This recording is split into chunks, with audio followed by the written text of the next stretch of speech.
تو ان کو جو ایک مہینے میں جو پیسہ انٹرسٹ پہ صرف آ رہا ہوگا نا وہ تقریباً 2 سے 2.5 کروڑ مہینہ ہوگا. ٹھیک ہے. تو آپ کن لوگوں کے پیچھے لگے ہوئے ہیں؟ تو ہمارے پاس اتنا پیسہ نہیں ہے بھائی. ٹھیک ہو گیا. موسیقی نے اتنے پیسے نہیں دیے. ہاں یہ کسی کو بھی نہیں دیتے. ہاں کچھ آرٹسٹ ہیں پاکستان کے اندر جو انڈیا سے جنہوں نے کام کیا, راحت فتح علی خان ہے, عاطف اسلم ہے, میرے خیال شاید وہ اربوں میں چلے گئے ہوں.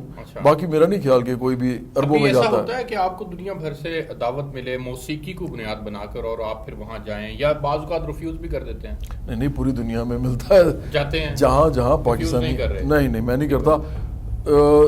مطلب دیکھیں اگر تو کوئی ریزن ہے, مثال کے طور پہ میں نے حیدرآباد میں ایک کمٹ کر لیا ہے کہ پارٹی کا جلسہ کرنا ہے اس دن مجھے کوئی چاہے کینیڈا سے یا انگلینڈ سے یا جرمنی سے بھی شو آ جائے گا پاکستانیوں کا تو میں نہیں کروں گا. داڑھی رکھ لی آپ نے؟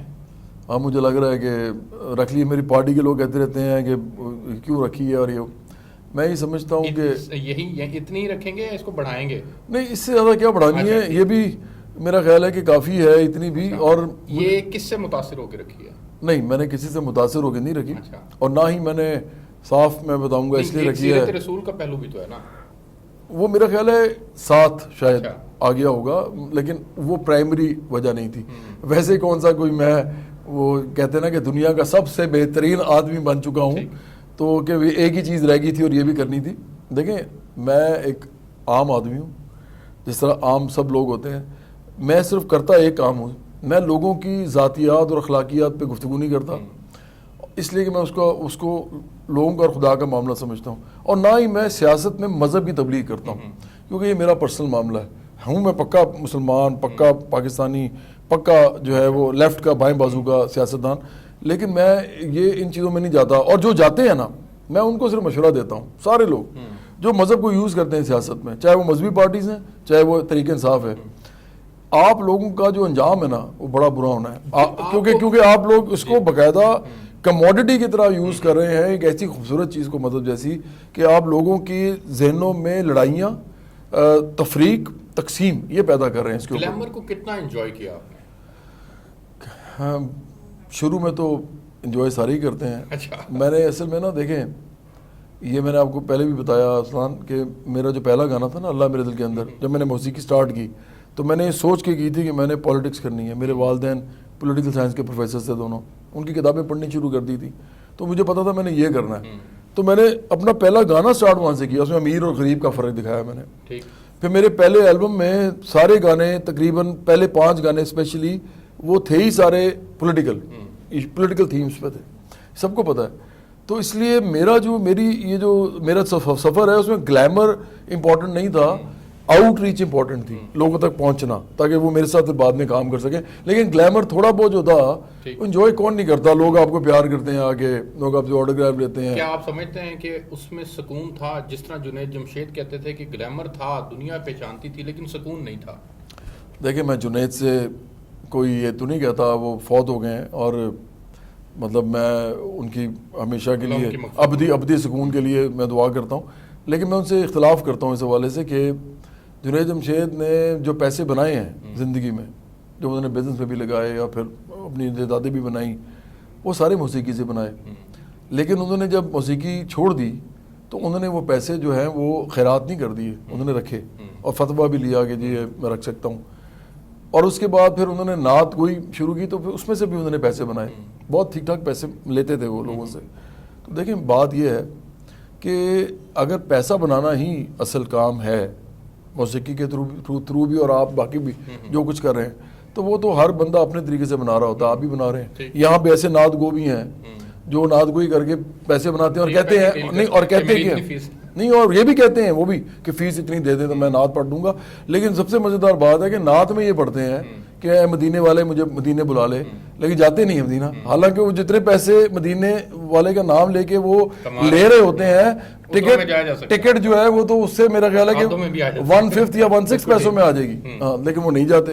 تو یہ دیکھیں یہ میرا خیال ہے مذہب یہ کاروبار ہے, اور اس کے اندر سارا مذہب نہیں, میں کہہ رہا ہوں مذہب یہ کاروبار کے طور پہ لوگ یوز کرتے ہیں, اور یہ بڑی غلط بات ہے. لوگ کر رہے ہیں, بس کر ہی جا رہے ہیں, ان کا خدا کا معاملہ ہے. آپ اپنے کام کو, گانے کے کام کو ریٹ کریں دیگر ساتھیوں کے ساتھ جتنے گلوکار پاکستان کے اندر موجود ہیں, تو آپ سمجھتے ہیں کہ آپ ایک کامیاب گلوکار ہیں, آپ نے ان کا مقابلہ کر لیا, اس تک پہنچ گئے؟ میں نے مقابلہ کیا ہی نہیں کبھی. اچھا دیکھیں میں تو مقابلہ کر ہی نہیں سکتا دو وجہ سے. ریٹنگ اگر کرتے ہیں اپنے کام کو خود ریٹ کرتے ہیں لوگوں سے نہیں. یہ بڑی اچھی آپ نے بات کی ہے. دو وجہ سے میں مقابلہ نہیں کر سکتا. ایک، میں ان لوگوں کے ساتھ مقابلہ نہیں کر سکتا جو سیکھے ہوئے لوگ ہیں. وہ بہترین کمال لوگ ہیں، بہت بہترین لوگ. مطلب آپ سوچیں کہ مہدی حسن صاحب، نور جہاں صاحبہ، کشور کمار، محمد رفیع، طفیل نیازی صاحب، سلامت علی خان صاحب، امانت علی خان صاحب، اور اتنے سارے، روشن آرا بیگم. اس کے بعد اگر آپ آئیں تو پھر یہ ابھی آج کل راحت فتح علی خان ہیں، شفقت سلامت علی خان ہے، شفقت امانت علی خان ہے. یہ سب لوگ سیکھے ہوئے ہیں. جاوید بشیر ہیں، بہت مجھے پسند ہیں. حسین بش گلو صاحب ہیں. اس کے بعد پھر اور نیچے میں سب گانے والوں کی بات کر رہا ہوں، اور یہ آپ نے ضرور چلانا ہے کیونکہ میں ان سب کو کریڈٹ دینا چاہتا ہوں. آج کل جو لوگ آ رہے ہیں ان میں امانت علی، نبیل شوکت، نجم سیٹھی کے بیٹے ہیں علی سیٹھی، اور بھی بہت سے نام ہیں میں شاید بھول جاؤں گا. یہ بڑے اچھا گاتے ہیں، ہم سب سے اچھا گاتے ہیں. ہم جو بڑے اپنے دور میں بن گئے، کچھ لوگ سٹار سو کالڈ بن گئے، ہم سے زیادہ اچھا گانے والے لوگ بعد میں آئے. تو اس لیے ان سے تو میں کمپیٹ ہی نہیں کر سکتا. یہ میں تو ان کو سلام کرتا ہوں، میں ان کو پیار بھی کرتا ہوں. دوسری قسم کے لوگ کون ہیں؟ جنہوں نے موسیقی کو بازاری بنا کے پیسے بنائے، ان سے بھی میں کمپیٹ نہیں کر سکتا کیونکہ میں وہ نہیں کر سکا. میں نے اپنے موسیقی میں ہمیشہ رومانس کو بھی اور فن کو بھی وہ ایک خاص لیمٹس میں رکھا ہے. اس لیے نہیں کہ میں ان کو برا کہتا ہوں، اس لیے کہ میں منافقت نہیں کرتا. جس کو میں ٹھیک اور صحیح سمجھتا ہوں اس معاشرے میں رہتے ہوئے میں اس سے آگے نہیں جاتا. اچھا، کہتے ہیں کسی کے کام کو دیکھ کے اپنے کام کا موازنہ کرنا چاہیے اور پھر اتنا حسد ضرور کر لینا چاہیے کہ یار وہ پرفارم کر رہا ہے تو چلو میں اس سے اچھا پرفارم کر لوں. تو آپ کو کبھی ایسا ہوا کہ کسی اور کے کام کو دیکھ کر فیل آیا ہو یار نہیں اس نے اچھا کر دیا، میں نے اس سے اچھا کر کے دکھانا؟ کشور کمار جو ہے نا، وہ ایک ایسے آدمی تھے کہ جب وہ اپنا لائن بولتے تھے نا تو لگتا تھا کہ یار یہ کیسے کوئی گا سکتا ہے اس طرح. تو ان کو حسد تو میں نہیں کرتا، رشک ضرور کرتا ہوں. یار کیا گلا تھا، تیار بھی تھے، مطلب پکے تھے، سر میں بھی، لے میں بھی، اور گلے میں جگہ بھی تھی، اور ساتھ اتنی خوبصورت آواز تھی. تو وہ واحد آدمی ہے جو زندگی میں نے سوچا کہ یار ایک دو لائنز بھی گا دوں تو بڑی بات ہے. نہیں، اچھا تو ہونے کا میں نے سوچا ہی نہیں. میں نے ان کو ہمیشہ انجوائے کیا. باقی جو لوگ ہیں میں سمجھتا ہوں کہ ان کے اپنے اپنے کمالات ہیں، میں ان کو اپریشیٹ کرتا ہوں اور ہمیشہ ایڈمائر کرتا رہوں گا. اچھا سر، مجھے تھوڑا سیاست پہ آ جاتے ہیں. برابری پارٹی بنائی، سیاست میں آئے، پہلے دن سے ایم تھا کہ میں نے سیاست کرنی ہے، لیکن سیاست کے اندر اب تک وہ کامیابیاں نہیں سمیٹ سکے. اس کی ریزن کیا دیکھتے ہیں؟ اپنی ریزن خود کیلکولیٹ اگر آپ کریں تو. ارسلان، اس ملک کے اندر جتنی پارٹی ہماری گرو کر گئی ہے 3 سال میں، یہ بہت بڑی کامیابی ہے. اچھا، آپ یہ دیکھیں کہ آپ یہ دیکھیں برابری پارٹی پاکستان کسی بھی شہر میں جائیں آپ کو سائزبل نمبر آف پیپل ملے گا جو کہیں گے کہ ہم اس کو جانتے ہیں. یہ چھوٹی بات نہیں ہے. اس ملک کے اندر 3 بڑی پارٹیز موجود ہیں. ہم ایک قومی سطح پہ پارٹی بن رہے ہیں، کراچی میں، لاہور میں، فیصل آباد میں، حیدرآباد میں، پختونخوا میں، پشاور میں، کوئٹہ میں، ہر جگہ ہمارے لوگ ہمیں پہچان رہے ہیں. ہزاروں ممبرز ہیں اس وقت، اور ہمارے سینکڑوں کوارڈینیٹرز ہیں. بلدیاتی انتخابات میں اتر رہے ہیں. بلدیاتی انتخابات ہم اتنے بڑا انتخاب نہیں سمجھتے اس وقت پارٹی کے لیے. ہم سمجھتے ہیں جو 2023 کا ہے. اس کی وجہ میں آپ کو بڑی سمپلی بتاتا ہوں. آپ انٹیلیجنٹ آدمی ہو.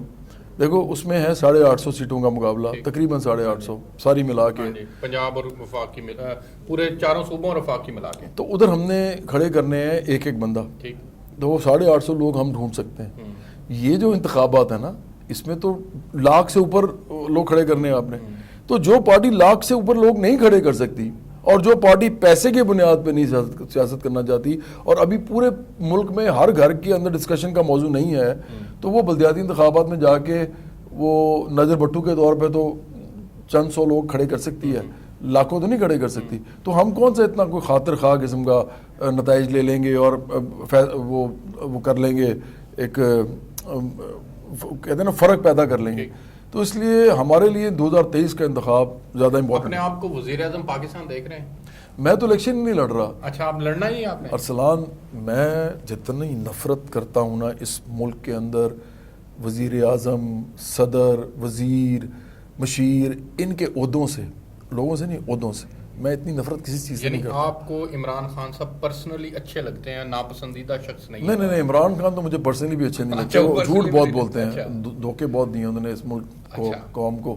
ان کو پتا تھا کہ وہ جو کچھ کہہ رہے ہیں وہ نہیں کر سکیں گے, کیونکہ ان کے پاس پریپریشن ہی نہیں تھی. ان کی پارٹی ان لوگوں کی تھی نہیں جو یہ کرتے. کیا مدینہ کی ریاست کے نام پر بھی دھوکہ دے رہے ہیں؟ ڈیفینیٹلی.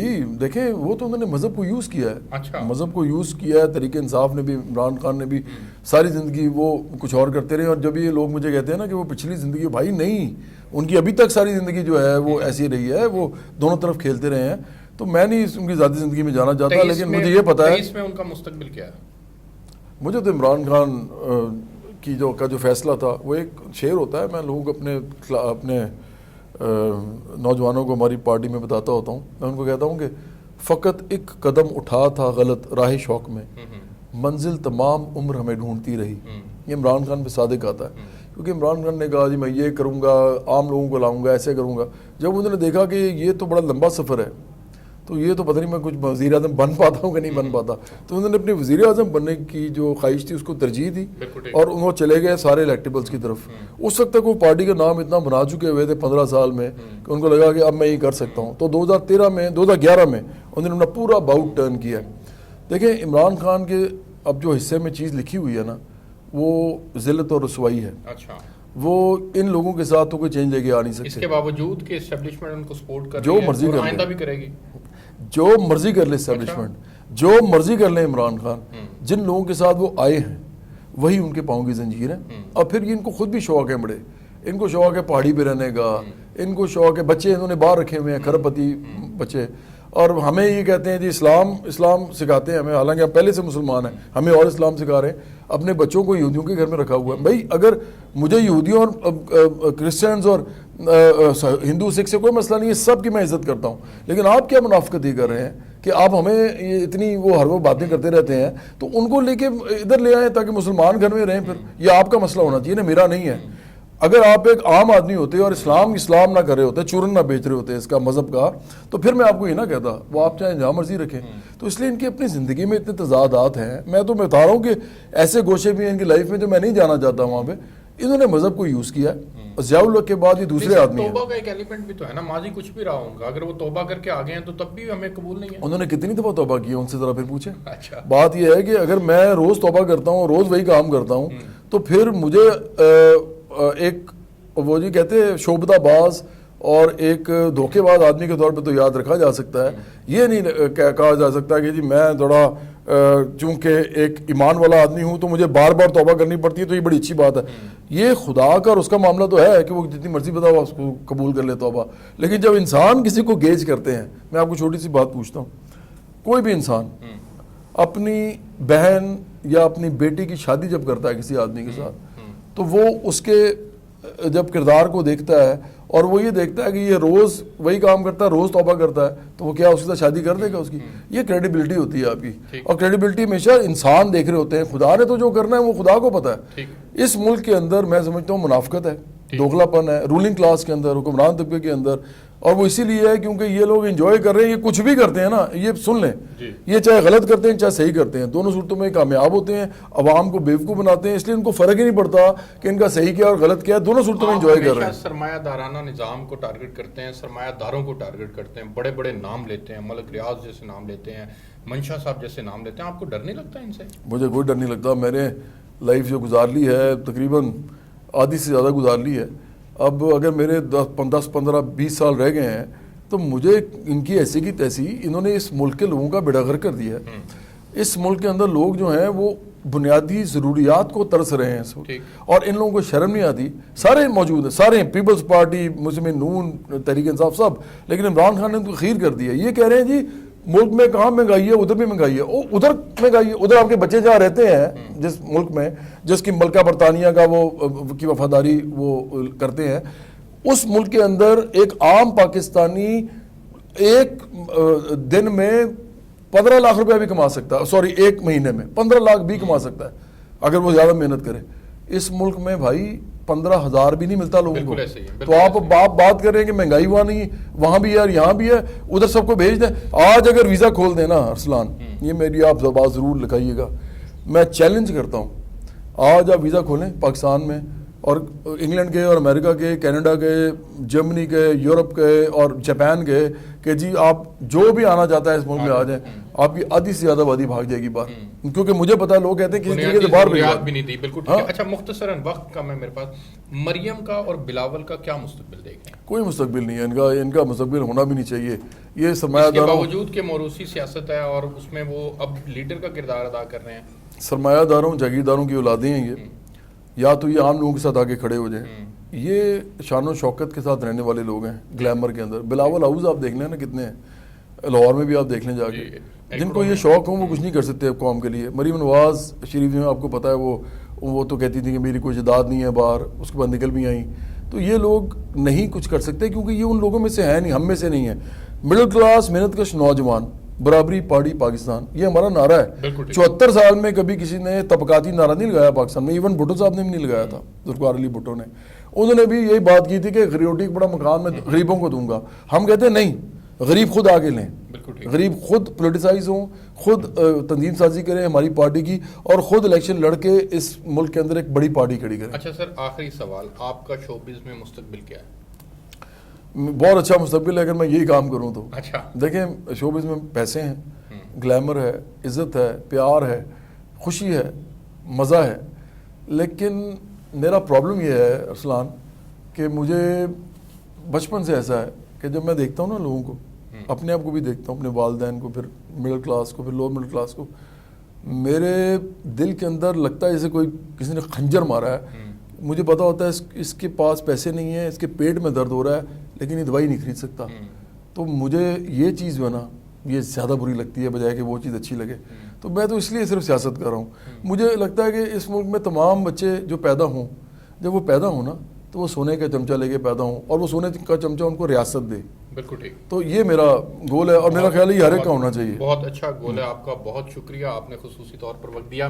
ناظرین، جواد احمد صاحب سے آج ہم نے وہ سوالات کیے جو شاید اس سے پہلے کبھی ان سے نہ کیے گئے ہوں، اور انہوں نے بھی بڑی تفصیل کے ساتھ ان کا جواب دیا. میں آپ سے اجازت چاہوں گا، مجھے اجازت دیجیے. اللہ حافظ.